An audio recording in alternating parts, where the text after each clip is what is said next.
श्री गणेशाय नमः. अवधूत चिंतन. श्री गुरुदेव दत्त. श्री स्वामी समर्थ. जय जय स्वामी समर्थ. देव म्हणतात, कर्ज कमी होण्यासाठी माझा आशीर्वाद तुझ्या जीवनात प्रवेश करत आहे. तू खूप काही प्रयत्न करत आहेस बाळा. मी ती पाहत आहे. ती केलेली कर्म तुझी कधीही वाया जाणार नाही. त्यातून तुला ते सर्व काही सुख, ते आनंद प्राप्त होणार आहे. तू माझ्याकडे त्या कर्जासाठी खूप काही वारंवार प्रार्थना करत आहेस की ते कमी व्हावे. देवा, ते नष्ट व्हावे. आज तुझी प्रार्थना मी स्वीकार करतो आणि तुझ्यासाठी ते सुख, आनंद तुला मिळावे यासाठी तुला मार्ग देखील दाखवेल. चिंता करत बसू नकोस. तुझी चिंता नष्ट करायला हा संदेश शेवटपर्यंत ऐक. कारण तुझी काळजी दूर करण्यासाठी तुझा देवाचा आशीर्वाद तुझ्यासाठी भक्कम आहे. देव तुमचे सर्व काही नीट करणार आहे. तुम्ही जे काही देवाकडे मागत आहात त्यासाठी देव तुमच्याकडे ते मार्ग पाठवू इच्छितात. देव तुम्हाला आज काही सांगू इच्छितात. बाळा, जेव्हा चाकूने हात कापला जातो तेव्हा वेदना होतात. तेव्हा चाकूचा स्वभाव आहे कापणे. तो कधीही बदलत नाही. मग ती वस्तू कोणतीही असो, ती त्याच्याकडे कापण्यासाठीच येते. तेव्हा जसे तुम्ही काही कर्ज घेता, कोणत्याही कारणाने घेता, तेव्हा तुम्हाला त्यानंतर तो त्रास सुरू होतो. ते फेडण्यासाठी तुम्ही खूप काही प्रयत्न करत असता आणि जेव्हा तुम्हाला ते खूप काही जड जाते तेव्हा तुम्ही देवावर विश्वास करून देवाकडे ती प्रार्थना मागता की देवा, मला तो मार्ग दाखवा ज्यातून मी या कर्जातून मुक्त होईल. बाळा, तू तुझ्या कार्यांसाठी ते कर्ज घेतले आहे.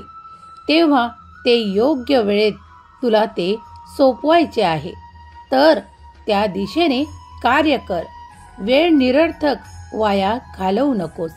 कारण तुला ते सर्व काही हवे आहे आणि मी माझा मार्ग तुला दाखवत आहे.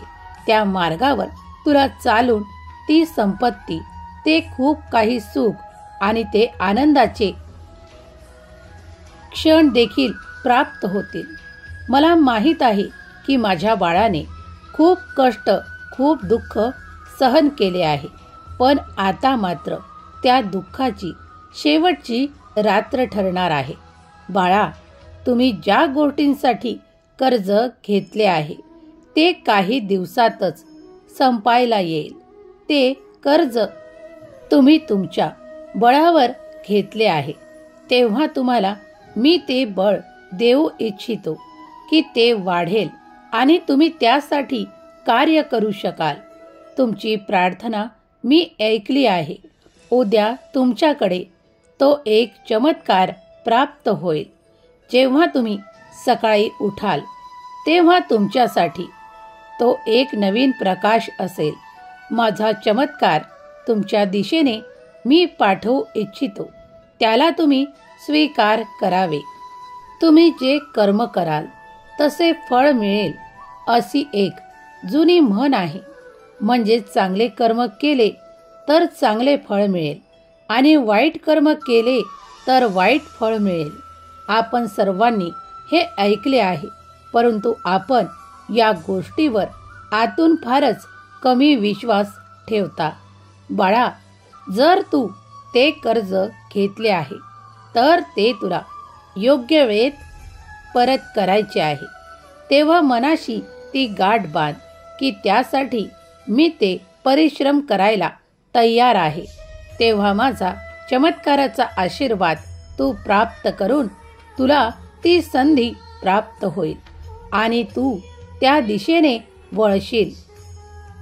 खूप काही आर्थिक चमत्कार तुमच्या दिशेने माझ्या आशीर्वादाने मी पाठवत आहे. त्याला घेण्यासाठी तुम्ही सुसज्ज असावे. तुम्ही ते कर्म देखील करावे. त्या कर्मात कुठेही कसूर ठेवू नका, कारण तो आर्थिक चमत्कार तुम्ही तेव्हाच प्राप्त कराल जेव्हा तुम्ही दिलेली ती कर्म पूर्ण कराल. देव म्हणतात, बाळा, सुखाने जगणे म्हणून आयुष्यात सर्व काही प्राप्त करणे आवश्यक नाही. सुखाच्या कल्पना प्रत्येकाच्या वेगवेगळ्या असू शकतात. कुणाला ते प्रेमाने सुख प्राप्त होईल, कुणाला त्या ऐश्वर्याने सुख प्राप्त होईल, कुणाला एखाद्या वस्तूने ते सुख प्राप्त होईल, कोणाला ते आपल्या कर्मातून प्राप्त होईल, कुणाला त्या नात्यातून ते प्राप्त होईल. प्रत्येकासाठी ते वेगवेगळे ठरेल. देव म्हणतात, आज तुला मी काही सांगू इच्छितो. जर तुला ते काही घ्यायचे असेल तर तू त्यासाठी अधिक प्रयत्न कर आणि मग ते मिळव. जर तू प्रत्येक गोष्टीसाठी कर्जावर अवलंबून राहून खूप काही कर्ज डोक्यावर घेशील आणि मग माझी प्रार्थना करशील तर त्याला उशीर लागेल. बाळा, तुम्ही तुमच्या कर्माने सर्व काही प्राप्त करू शकता. जर तुम्ही त्यात आपले मन लावले आणि योग्य दिशेने कार्य करत पुढे गेले तर तुम्हाला तेही प्राप्त होईल. जे आनंद, ज्यात तुमचे सुख आहे, ज्यात तुम्हाला समाधान मिळेल, असे खूप काही जीवनात आहे. देवांचा आशीर्वाद आणि देवांचा चमत्कार तुमच्या दिशेने येतो. तुम्ही विश्वास ठेवा. पण जर तुम्ही खूप काही असे कर्म केले ज्यामुळे तुम्हाला बाहेर येणे कठीण होईल, तेव्हा विश्वासाने देवावर श्रद्धा ठेवा आणि प्रत्येक गोष्ट ही स्वपरिश्रमावर आणि स्वबळावर करण्याचा प्रयत्न करा. बाळा, तेव्हा तू त्या यशाकडे वळवला जाशील. बाळा, खूप काही करूनच तुला ते प्राप्त होईल असे देखील नाही. कधी कधी माझा चमत्कार तुझ्या दिशेने येऊन तुझे ते कार्य संपन्न होईल अगदी कमी वेळेत. तुम्ही त्या प्रेमासाठी माझ्याकडे प्रार्थना करत आहात. ते तुमच्या दिशेने येत आहे. तुम्ही त्यासाठी खूप काही आनंद देण्याचे ठरवले आहे. तेव्हा या सृष्टीचा नियम आहे, जेव्हा तुम्ही आनंद वाटाल तेव्हा दुप्पट होऊन तुमच्याकडे येईल.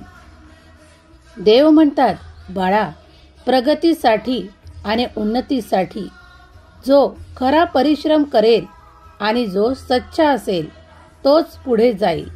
बाळा, जेव्हा तुम्ही तुमच्या कार्यात ती उन्नती पाहू इच्छिता आणि तुम्ही शुद्ध कर्माने पुढे जाऊ इच्छिता, सत्याच्या मार्गाने पुढे जाऊ इच्छिता, तेव्हा मी माझा दिव्य आशीर्वाद तुमच्याकडे पाठवून तुम्हाला ते स्थान देऊ इच्छितो ज्यासाठी तुम्ही माझी प्रार्थना केली आहे. देव म्हणतात, बाळा, कर्म कर, पण चिंता करत बसू नकोस. वेळ निरर्थक कुठेही वाया जाणार नाही याची दक्षता घे. जर तुम्ही वेळेचा सदुपयोग केला नाही तर तुम्ही मागे राहाल. तेव्हा वेळेचे भान ठेवा. तुमचा वेळ निरर्थक कुठे वाया जातो त्याला नियोजित करून चांगल्या कार्यात लावा. तुम्ही पाहाल, काही काळातच तुम्ही ती प्रगती आणि ते आनंद प्राप्त कराल. देव तुमच्याकडे ते चमत्कार आणि ते आशीर्वाद देण्यासाठीच आले आहे. पण देव म्हणतात, तू जर प्रयत्न करशील तर त्या तुझ्या विचारांच्याही पलीकडे तुला ते सर्व प्राप्त होईल. मी तुमच्याजवळ आज आलो आहे, ते तुमच्या मनातील काही भ्रम नष्ट करायला, काही तुम्हाला संकेत द्यायला. तेव्हा हा संदेश शेवटपर्यंत नक्की ऐकावा अशी माझी आज्ञा आहे. तू त्या कर्जाबाबत माझ्याकडे जी काही प्रार्थना केली आहे त्यासाठी मी तुला भरभराटीचा आशीर्वाद देऊन तुझे ते कर्ज कमी करण्यासाठी तुला जे काही प्रयत्न करायचे आहे त्यात मी तुला यश देईल. तू प्रयत्न सुरू ठेव. आज तुझ्या मनाला मी तो दिलासा द्यायला आलो आहे की तू ती चिंता करत बसू नकोस, कारण तुझ्याकडे येणारे ते मार्ग तुला खूप मोठ्या प्रमाणात यश देणार आहे. बाळा, काळजी करत असशील तर या क्षणाला थांबव. आपल्या कर्मात गती आण. मी तुझ्या नेहमीच पाठीशी उभा आहे. तेव्हा चिंता करणे थांबव आणि प्रयत्नरत राहा. तू मागील काही गोष्टींसाठी माझ्याकडे ती क्षमायाचना केली आहेस त्यासाठी मी तुला कधीच माफ केले आहे. बाळा, ती चूक पुन्हा करू नकोस. तुला सत्याच्या मार्गाने पुढे जायचे आहे, तेव्हा पुढे चालत राहा. तुला भरघोस यश प्राप्त होईल. ते समृद्धीचे मार्ग तुझ्यासाठी उघडतील ज्यात तुला फक्त कर्म करायची आहेत आणि देवाचे स्मरण करायचे आहे. तुम्ही देवाचे स्मरण केले की देव तुमच्यासाठी ते अद्भुत चमत्कार घडवून आणतील. तुम्ही योग्य मार्गावर आहात. देव म्हणतात, पुढे चालत राहा. तू यशस्वी होणार आहेस. सुखी रहा बाळा, तुझे कल्याण होईल. जो कोणी हा संदेश इथपर्यंत ऐकला आहे त्याचे स्वामी देव सर्व मनोकामना पूर्ण करोत. त्यावरतील जे काही कर्ज आहे ते लवकरच समाप्तीकडे जाओ आणि त्यांच्या मनातली ती मोठी इच्छा स्वामी देव पूर्ण करोत. हीच स्वामीचरणी प्रार्थना. देवाच्या नामस्मरणात राहा. देव तुमचे नामस्मरण ऐकत आहेत, तेव्हा तुम्ही चिंता करत बसू नका. देवाचे स्मरण करा. लक्षात असू द्या, देव तुमच्याकडे धावत्या गतीने यश पाठवत आहेत. तुमच्याकडे तो आनंद पाठवत आहेत, तेव्हा ते घेण्यासाठी तुम्ही सज्ज असावे अशी देवाची इच्छा आहे. तुमचे जीवन सुखांनी आणि आनंदाने बहरलेले असावे, हीच स्वामीचरणी प्रार्थना. श्री स्वामी समर्थ. जय जय स्वामी समर्थ. श्री स्वामी समर्थ. जय जय स्वामी समर्थ.